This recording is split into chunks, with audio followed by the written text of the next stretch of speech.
আসসালামু আলাইকুম ওরহমতুল্লাহি ওবরকাতু। আলহামদুলিল্লাহ, সমস্ত প্রশংসা আল্লাহ সুবহানাহু ওয়া তাআলার জন্য। দরুদ পেশ করছি মুহাম্মদ সাল্লাল্লাহু আলাইহি ওয়াসাল্লামের প্রতি। সম্মানিত বন্ধুগণ, আবু দাউদের বর্ণনায় একটি হাদিস এসেছে। হাদিস নাম্বার হচ্ছে 1518 নম্বর হাদিস।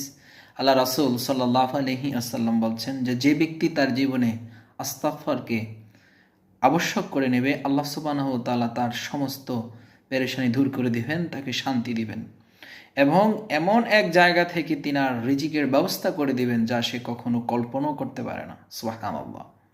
অতএব আমরা বেশি বেশি করে আস্তাগফার পড়া উচিত, এটা অত্যন্ত জরুরি।